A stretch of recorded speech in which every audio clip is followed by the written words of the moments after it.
Do you work from home? Would you like to work from home? Have you thought about working from home, but you're trying to figure out how to make it work from home? Well, if so, stick around because this is the video for you.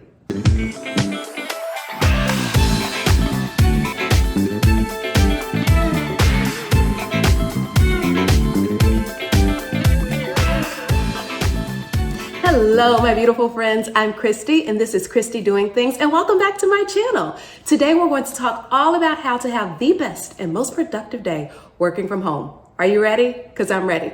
Let's get right into it.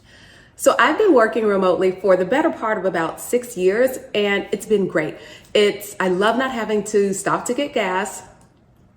Not one of my favorite things whatsoever, but also really just the flexibility of being able to work wherever I am. I can work at my desk, I can work at a coffee shop, really wherever it is that I want to be. I love that flexibility. But did you know that it's also pretty advantageous for your employer as well? There is a fair deal of research showing that employees who work from home miss less work, are more productive, but then also it saves the company a lot more money because they're not having to pay for all of these overhead costs. Though working from home does have a lot of amazing benefits, you can find yourself super ineffective if you don't put a few key things in place. But don't worry, I got you, because today we're going to learn 5 easy ways to have the best and most productive day working from home. You ready? Let's go. First tip, you absolutely must, yes must, have a routine. Now, I often like to avoid sweeping generalizations, but let's face it, the vast majority of us do not function well when our days are not consistent from day to day.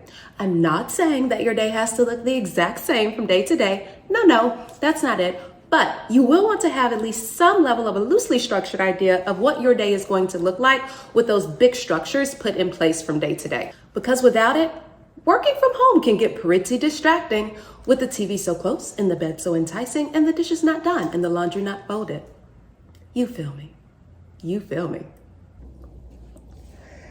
So here's a peek into my routine, and we will chat while I start my day. After getting up, going to the bathroom and all that good stuff, I pretty much start every morning with about 10 to 20 minutes of devotion. I read my Bible, I read or listen to a short devotional, and then I pray. That sets my morning and really grounds me for the day. Then afterwards, I'll go for a workout and get some movement first thing in the day, get the blood flowing, start the day with something that aligns with my health goals.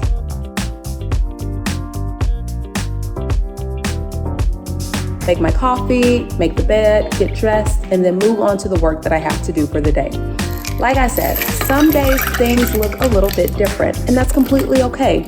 But because I have a routine in place, and for the most part it's on autopilot, I find that it's helped me to feel less anxious when things are hectic, and also helps me to reset when life has gotten out of alignment, which it does, and it absolutely will. Next tip, get dressed.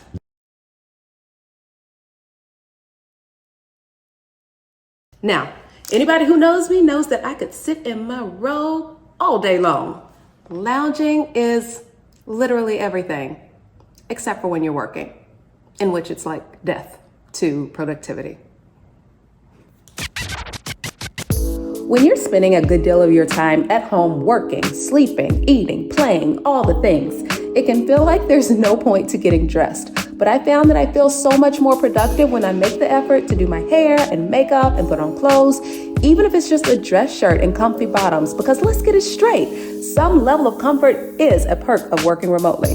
But it's so necessary to have some mental boundaries in place, especially as a new work from homer, and distinguish between I'm fully chilling in my comfies and, oh yeah, I'm at home, but there's purpose to my day.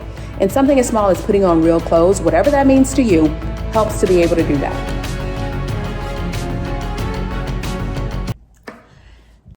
Tip number 3, designate a workspace that is separate from your bed.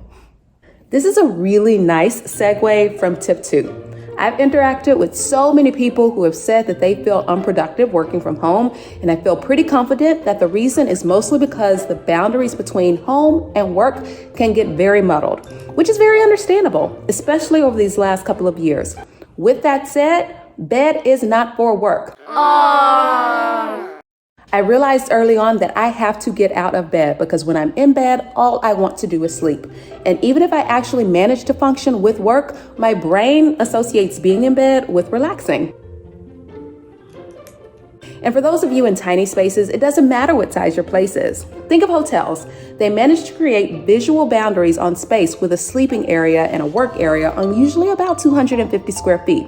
So if you have a small space, think of a way that you can set up your space so that your bed doesn't become your office. Again, it's so important to create those mental boundaries for yourself so that you can have what you need as far as productivity, but also see your bed as a place of relaxation and downtime rather than work. So the fourth tip is to plan your day. Now, this is a little bit different than having a routine, where in a routine, you're wanting to look at the consistency of each day or the consistency of your week. Planning your day really allows you to be able to see what tasks that you have going on throughout the day and what are the things that you need to accomplish within that specific day. I think the best way to do this is thinking about non-negotiables like meetings or whatnot, but to do this effectively, you have to think about how you like to work. I'm one who likes to time block. In fact, it's something that I've naturally always done before I even knew there was a term for it. Basically, it means that you block off tasks into chunks of time and focus on that specific task during that time. Now, that doesn't work for everybody, but it does work for me. In my calendar, it helps me to itemize and commit to whatever that one thing is that I've blocked off for that time. And so you have to figure out what works for you. Do not let people bully you into thinking that one certain way is the only way or influence you into doing things in a way that does not fit your style. There really isn't a right way to plan out your day as long as you can be productive and do the things that you need to do. For our last step, you're going to need to find a time to shut it down. Hard stop. Done. All right. Now, this is a hard one, and it's one that I'm still working to get better with because when I lock in, I just really want to finish the dang thing. So push me on this because this is definitely my struggle. This is my weakness. This is the thorn in my side. But in order to maximize long-term productivity, you are going to need to commit to a time to shut it down every day for as many days as you possibly can. Your brain just cannot function on this go, go, go till you can't go no more mentality because you will eventually crash and burn. Take this from a professional wall hitter. Be proactive and make yourself stop. Just say no. And I get it. Sometimes things change where we have busy seasons and we have to be up late to work or study, or we have to finish a project and end up working for 6 hours and forgetting to eat. But as much as you can, just don't, because that should not be the norm. It gets us out of balance and less effective overall if the constant state of our lives is working or thinking about work and not letting our brains rest. Try to structure your day in such a way where it allows you to get your work done and have time to do other things that bring you joy, like sitting on the couch, listening to a podcast, and drinking water from your Olivia Pope wine glasses. We have come to the end of another video, and as always, I have enjoyed our time together. If you liked it, please go ahead and hit that like button. Also, what is one of your favorite work from home tips? Please go ahead and put that in the comment section down below. I would love to know what you do when you're working from home. Or if you have any more questions about what it's like to have a productive day when you're working from home, go ahead and put that in the comment section below and I'll be sure to make sure I answer you.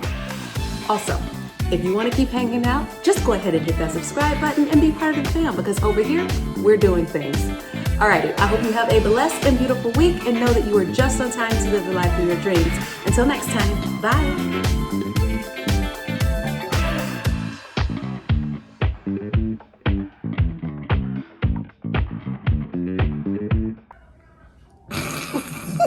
My God. This is why I can't fool with you under any condition whatsoever.